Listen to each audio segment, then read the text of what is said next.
Hello! In this video I will show you how to install Firefox browser on NUBIA Z70 Ultra.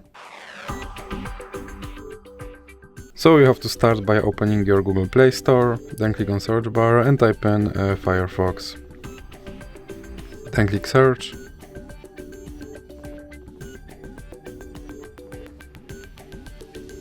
And now you can click install.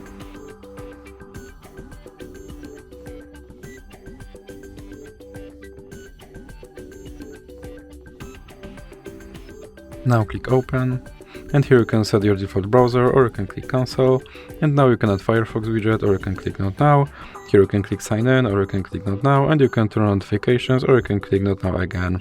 And as you can see, my Firefox browser is installed and is ready to use. So that's it for this video. If you liked it, please remember to leave a like and subscribe.